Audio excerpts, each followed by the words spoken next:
Hello and welcome to Athletics Exclusive and welcome to our first ever podcast tonight. A little bit later than what we thought we were going to do, but we're finally here, we're set up, we're ready to go. We're testing this out in the lead up to the 2018 Commonwealth Games. For those who don't know me, my name is Lachlan Rayner. Joining me on all of the podcasts and all of our live streams, Raf Agostino. Thanks for joining me again today. No worries, Lachlan. Great to be part of this. Good, and we've got a couple of special guests. You can see them on camera now. To my left, we've got Jared Clifford. Jared, thank you very much for being a part of our first podcast. No worries, thanks for having me. That's it. And we've got Andrew Sterling as well, a renowned official, getting ready for the Commonwealth Games. Yeah, no, good to be here, Lachlan. Thanks. Yeah, definitely. And so tonight's podcast, we're going to run for about half an hour. We're going to have a chat to our guests. We've got a couple of news articles as well that we're going to be going through. But let's get into it. So before we start, Jared, you're a big name now, I guess, in athletics. And you've come out, you're still quite young, you're 19. Talk us through, I guess, what's the last year or so you've been to the Rio Paralympic Games, how that experience was, and now what that's done for your career. Yeah, well, still 18 actually, so you give me a year already. But no, it's been an amazing last year, and from Rio, which was 18 months ago, that was an incredible experience, and from there I've improved a lot more. Like London took it to the next level, winning a bronze medal, which was pretty unexpected to me, but I was training at that level, and that's given me the confidence to now really tackle this summer, and I always love taking it to the able-bodied guys, which I've been trying to do as best I can, and World Juniors is this year, and I'm still trying to chase a qualifier.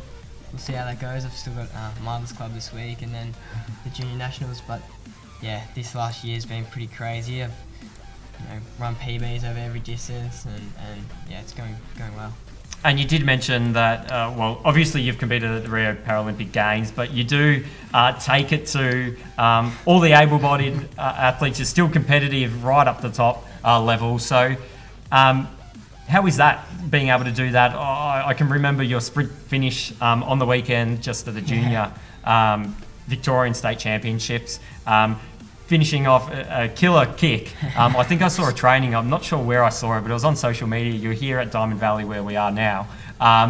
Obviously practicing that kick, and it was almost identical to what we saw on the aeTVLive TV page there. Talk us through any differences, I guess, that he's competing in those Paralympic competitions or races compared to the able bodies, I guess. Yeah, it's something I really like to do, and as you said, on the weekend I was able to defend my Victorian able-bodied junior 1500 metre title, which really means a lot to me because 5 or so years ago I wasn't qualifying for these championships, and I was running in para races, and then I was running in both para and able-bodied races. But I always wanted to kind of prove to myself that that having a vision impairment wasn't going to stop me from contending with whoever I wanted to contend with. So it did mean a lot. The differences in the Paralympic races and then the able-bodied races are obviously at the Paralympics everyone has a similar degree of vision to you, so we're all facing the same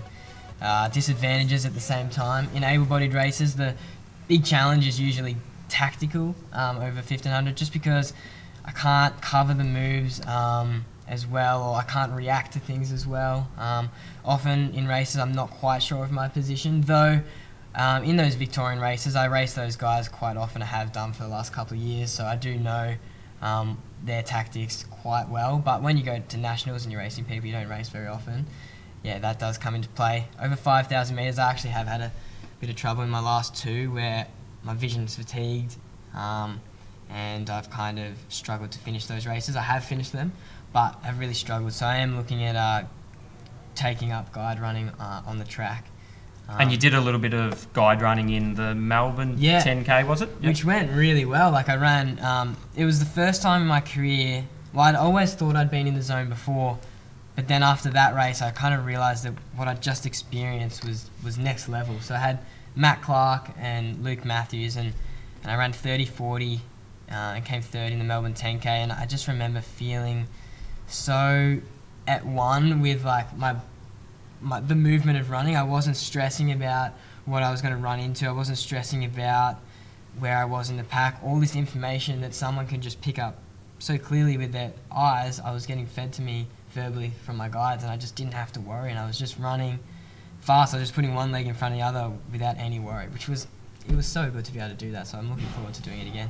And you had some pretty impressive runners helping you out in that race there. Yeah. With Matty Clark and Luke Matthews as well. So what did it mean to you to have those two runners there? Yeah, well, I messaged those guys and they were really keen. Like Luke, obviously an Olympian, and Matt Clark's come along in leaps and bounds. He made the national final on the Gold Coast, and yeah, it meant a lot to have those guys there. And Matt Clark's now going to be helping me out over in America and Europe in their summer coming up for some guide running, which is pretty exciting.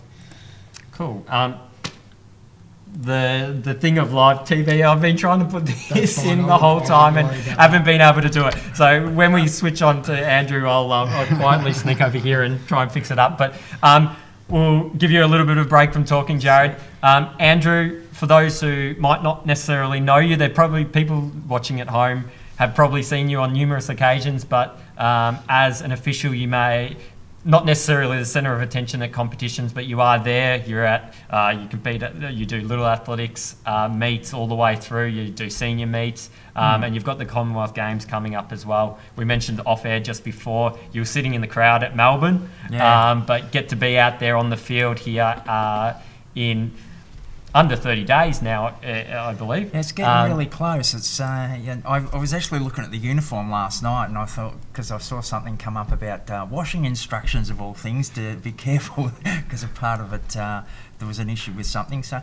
I pulled some of it apart and took it out of the bags, and there's so much. That's good. So, they're looking after you guys, and did I hear correctly that when you're up the selection trials, they allowed you to try them on in some Bunnings warehouse, but no photos were allowed to be taken? That's right, yeah, and there was some interesting side photographs taken of a couple of the officials. Okay. The guys had the option of slacks or a skirt, and a couple of the guys chose the skirt, funny enough. So there was a few random photos of these guys in the skirts, but they haven't been leaked to the general public. So. Well, let's hope they don't get leaked to the general public. No.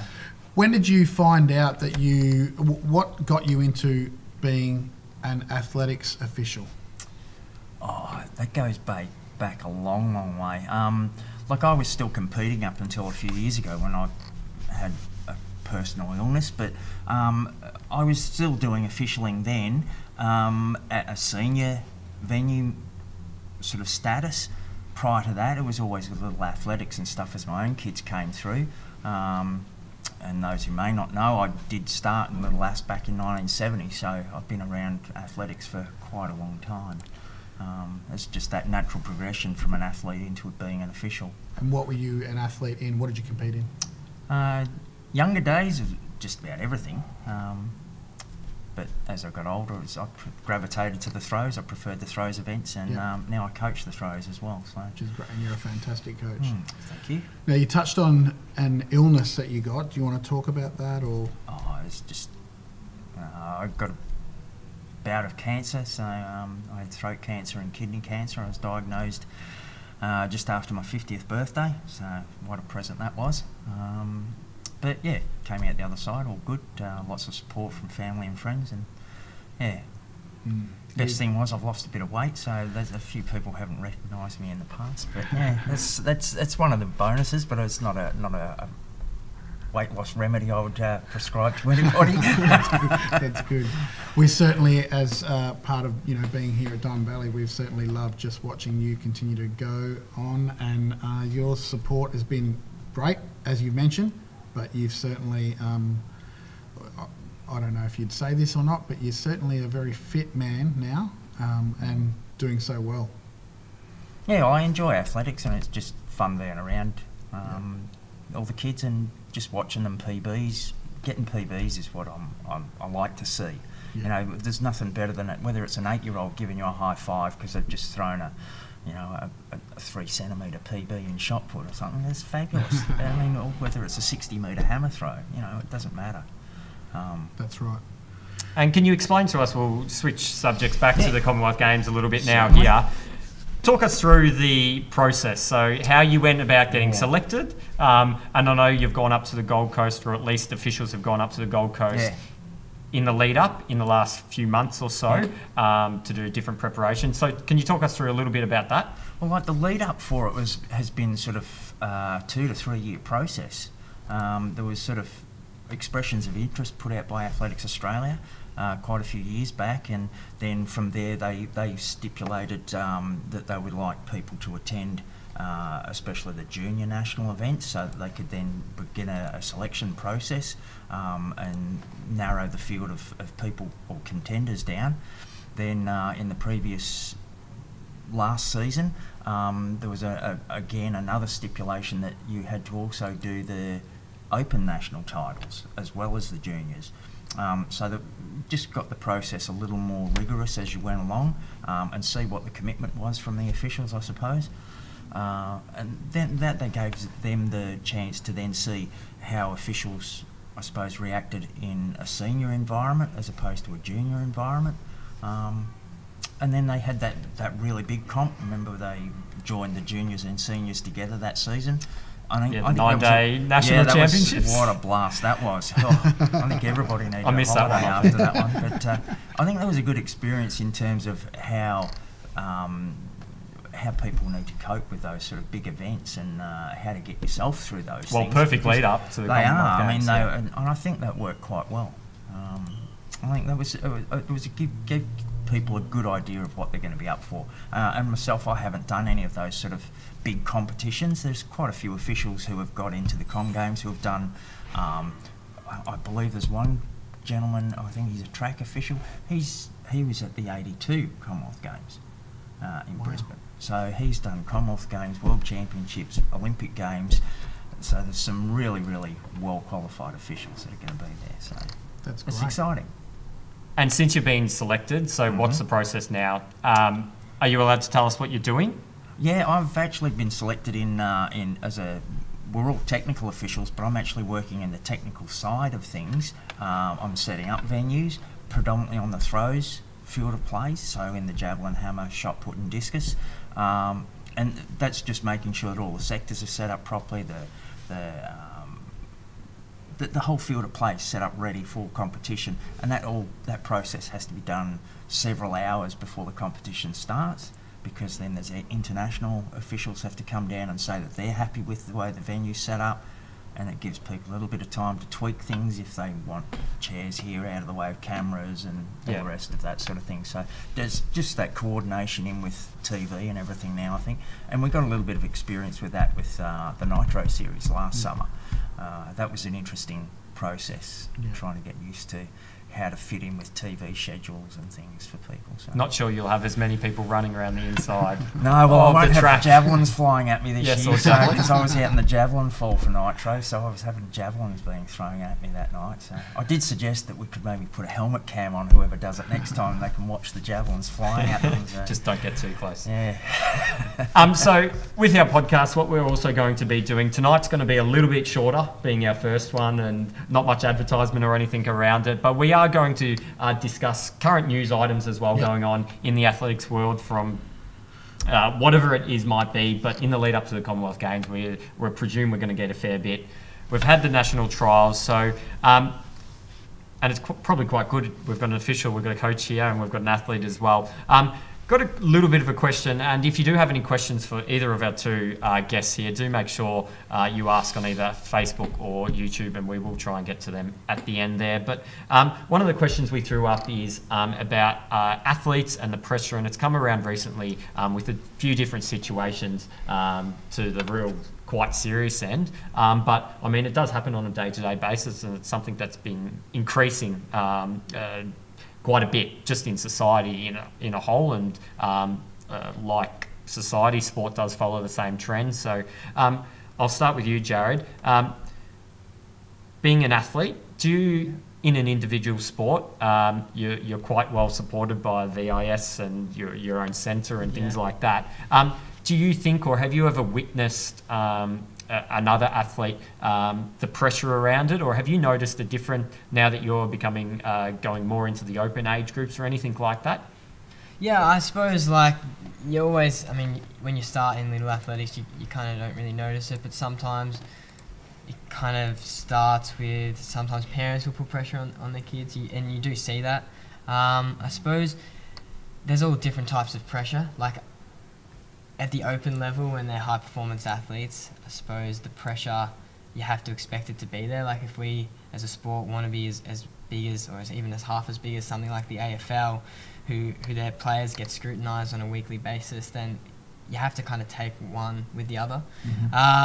The thing with our sport, obviously, is that every 4 years the pressure peaks ridiculously high, whereas in AFL it's week by week by week. Yeah. So the pressure to perform once every 4 years, or once every year, World Champs, Com Games included, that's something that is obviously a little bit different. But for me, like pressure, the hardest one is usually the self-inflicted one.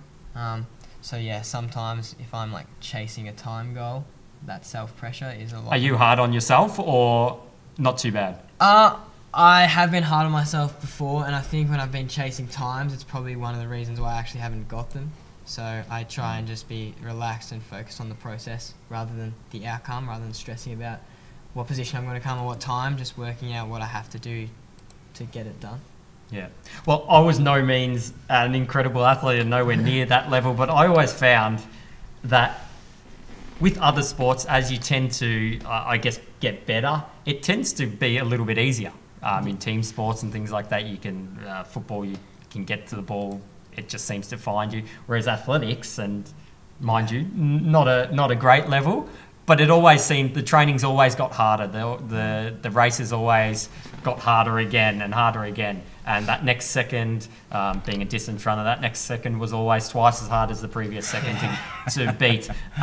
So it's an interesting sport from that point of view. Yeah, Andrew, you said you're a coach. How have you found handling, I guess, the pressure of some of your athletes? Have you noticed any changes in the last year or so as it becomes, I guess, the health and safety becomes quite a big talking point in society? Yeah, I mean, it's something, especially the older teenagers that have got the pressures of VCE or leaving school and starting university and things. Those study pressures and external pressures, apart from athletics commitments, it's quite a juggling act they've got to go through, and those own pressures that they get from those, they're trying to do as well as they did in the previous season, maybe make a new mark on a national championship or something, and trying to balance that life with study is quite a hard task for a lot of the young kids coming through.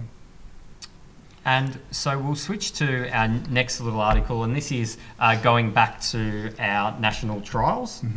So Raph and I, we were fortunate enough to go up to Canberra about a month and a half ago. And we saw an incredible race, probably the best race, or one of the top races that we've been fortunate enough to live stream. I don't think we're ever going to see this one again, but I've got it on the screen now, and I'm going to put it on the screen. We'll just talk over the top of it, but this is the one you're referring Williams, to. Browning, Trey Hale, Williams and Miller Rowan flew out of the Browning as blocks. well. And It's like I Williams think leading the these way. guys quite Leads- amazing. Just to watch that race. You missed the end. Sorry. Don't miss the end. Lowry in front of That's right. Browning. Looks like Williams, Browning. And that Look race, at that photo finish. and I can't remember the time off the top of my head. 10:23. 10:23. Score 10:23, 23, 23. Trey Williams. See that again. Look at that. Rowan Browning won by, and this On might the be photo something finish, that you can yeah. clarify for us. It went to the thousandths of a second, Right. which separated Rowan into the overright first place, Right. and then Trey and Jack came Bell, yeah. equal second Yeah. there. So what happens there with? Well, they'll have a camera on the inside and outside of the track, and so the photo finish judges would then try to split them down to the thousandths of a second. Whereas the times are taken to the hundreds, so they have that option to then try and split them on the thousandths. So if there's a means to do that, then if they've got two good pictures, well then good luck. And it was incredible. Hopefully it goes the right way for someone. Certainly was. And those boys just kept getting better and better. And selection trials, again, Trey Williams took it out with a 10:10, which is a phenomenal run when you think about it. It was such a really hot night that night too. It was was, a really good night for running. There was very little breeze. The track, was, I mean, really from good. what we're hearing, the track is very fast. Oh, the long super jump track slick. and the track in Super itself slick, yeah. is very fast. The heat, the conditions were really good as well. I mean, the fact that Trey has run a 10:10 is phenomenal. But 2 years ago, when he ran a 10:27, he got a national junior record at that time. We had someone measure his cadence, and there's always these biometric people that are out there doing amazing work measuring his cadence. In that race, 10:27, he was measured at taking 5.27 steps a second. Now, I can't fathom how many steps, how fast he gets his legs going, but you watch any race, that boy, he can run. In his first 10, 15 metres, he's taken a lot of steps. Whenever I describe him, and a few of the guys that we hang around in different sports talk to me about athletics when these meets come up, and you're so used to seeing like a Bolt, and he looks so casual coming down, and you can see his his legs. stride length is so long. Yes. Like he takes 42 strides for 100 metres. So he's 55 steps or something for 100 metres. Must be something so like it's that. a lot shorter in the stride length, but. And then I describe Trey as just, you won't see him. You won't see his legs, and you don't see his arms. No. He's just so quick. Yeah. And we all comment about how big his legs are, but they're the Godzilla. envy of so many boys. Like Godzilla, that's his name. So many guys look at him and Even think, I can see man, his quads. he's just amazing. And You'll get those quads eventually. I loved the article when they did a news article that 2 days after when he had been selected for the team, and he said, "Look, I don't skip legs day." I think that was a great little quote that a lot of people sure are going to remind him about. So it's going to be a great final in the Com Games, I'm sure. Johan Blake has come out and said he wants to run a PB. The fact that Johan Blake is running and wanting to run a PB is phenomenal in itself. Asafa Powell is also going to be meeting Trey Williams. Hopefully he'll make the final, but it might be the first time we see a man run under 10 in Australia. Never happened before. Yeah, well. It's happened overseas for an Australian, but never happened on Australian territory. So that's certainly, I'm going to be there, and you'll be there. Forward to. Yeah, it'd be good. Be really good. Be lovely to see. And it's good. And we obviously need to mention as well, Rowan qualified in the second place there, and Josh Clark as well got that third position. Phenomenal. So all great runs. Fantastic. Unfortunately, Jack had a little issue with his hamstring there and didn't get there. But, I mean, we've got such a bright future in the 100 metres, and Definitely. you haven't been able to say that for To quite have a so while. many quality athletes all at the same time is good. It's rather than just one or two coming through at a time, and having a good bunch of quality That's right. athletes is so good for the sport. The I mean, you relative- mentioned Jack Hale, but he's only young and he's got such a future ahead of him. I think, I don't know, I'm not a doctor, but I think men tend to peak at about 28. So he's got plenty of years left before he will hit his strides. Yeah, definitely. And the relay there is going to be, if we my can get gosh. all four of them So on, good to watch. it's going to be something to watch. Home Commonwealth Games. If you can get along, do so. You'll be getting be the shot watching put as pit best ready I or can, something as as close best I as you can. can there. Yeah. So a great race overall. We've got some other performances. We obviously can't talk. We've got about 2 minutes left before we get to that half an hour mark there. Some great times from Nationals. We'll go through, and I don't know, and it's going to throw a little bit. We haven't planned this one, but my performance of Nationals would have had to be the 800s there. Great, different circumstances in how it happened. Obviously, there was a heck of a lot of athletes in the heats there, and you went straight from the heats to the finals there with the B final, with Luke taking it out. An amazing performance there, and he won the race. He won the national competition there, and then Joseph Deng to run that little bit faster in that B race in a time trial. And although he went out there with really nothing to lose, was a great run and definitely a highlight of the meet.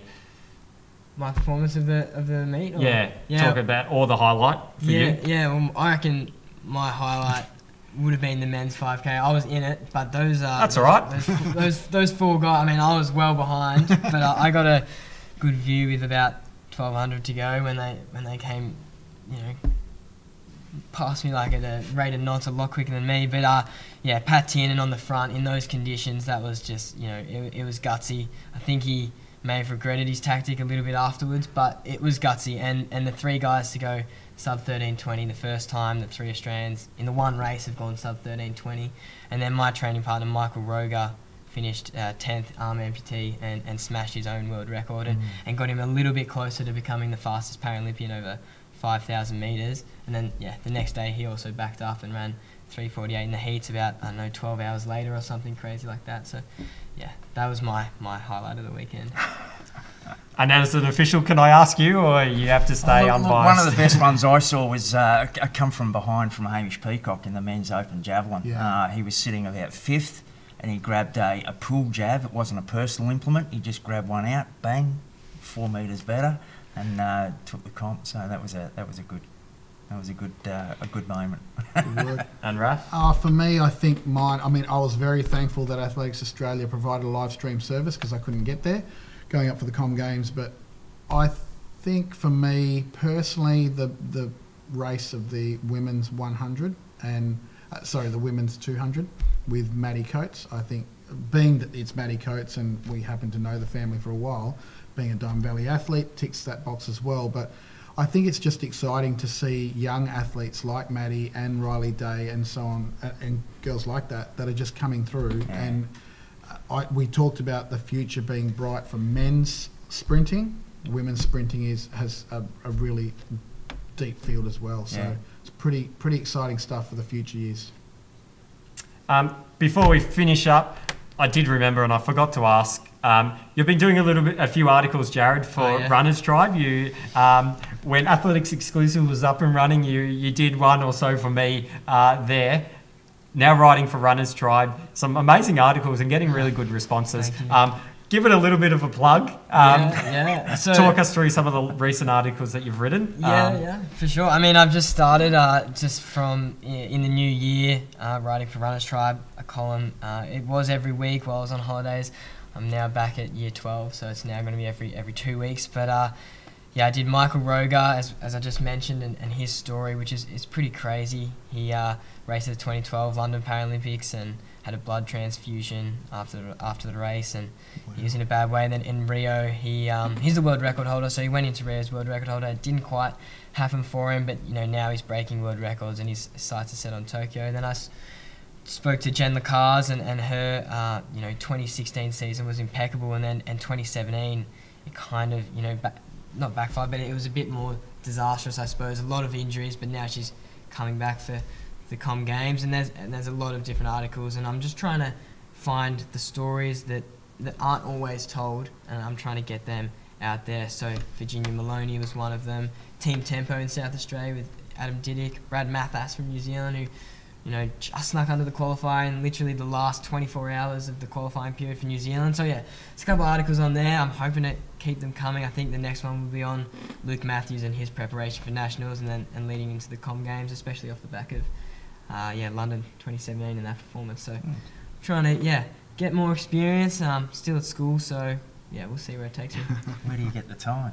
Exactly. I'm pretty busy. I just try and make it work. But I love writing, and it is a way that it brings the action to my imagination. It's not, athletics. It's not something I always can see unless there is a live stream. If I'm at the track, I usually can't see what's going on. So no, we tried to provide that. Exactly. That's why it's good. I was subscribe and follow. But yeah, it is a way. It brings it to my imagination. So it's pretty good. It's good. Yeah. And when do you head up to Gold Coast? We go up on the 5th, so the day after opening, we get flown up there, and we're bunkered in for the full thing. Best part is we get tickets to the closing ceremony as well, so that'll be good. That'll be nice for the officials. Bit of time to relax. So a couple of weeks up there, that'll be pretty full on though, I think. Interesting they're taking you up after the opening ceremony. Well, we can't get in there because there'll be stages and stuff like that. True, so, and I believe the steeplechase pit's getting filled with sand at some stage. So I don't want the job of getting that out. Okay, well, thank you very much for joining us tonight on our first podcast. A little bit shorter than what we're planning on doing, but it was a little bit of a trial run. I think it went well. Thank you very much for joining us. No worries, thank you. It's awesome to have you on. We hope you got a little bit out of it. Raf, thank you as usual. Athletics Exclusive will be back next Thursday. Not doing our podcast, but we'll be live streaming the Last Milers Club. Yep. And then we'll be back, I believe, the Thursday week after that. Yeah. So we'll be doing a couple of podcasts in the lead up to the Commonwealth Games and trying to get it a little bit more regularly, because one thing that we've really been trying to do, and we hope that the athletics community does respond to it, is trying to get athletics more out there, more general media. We don't get, and probably are not going to get, very much mainstream media apart from these real big things. So, I mean, the little things that we can do, we try. We're trying to raise awareness. But we don't have a name for our podcast yet, so if you've got a name, please put it into the comments. But more importantly, if you've got a question that you want to ask a particular athlete, we've got some athletes coming up. We've got Brooke Stratton that we're looking at, Chris Mitrevsky. So we've got some athletes that you might want to ask a question to. Please put it in the comments and we will make sure we ask those athletes those questions, your questions, when we see them. Cool. And that's all for us for tonight. Until next Thursday, thank you very much for watching.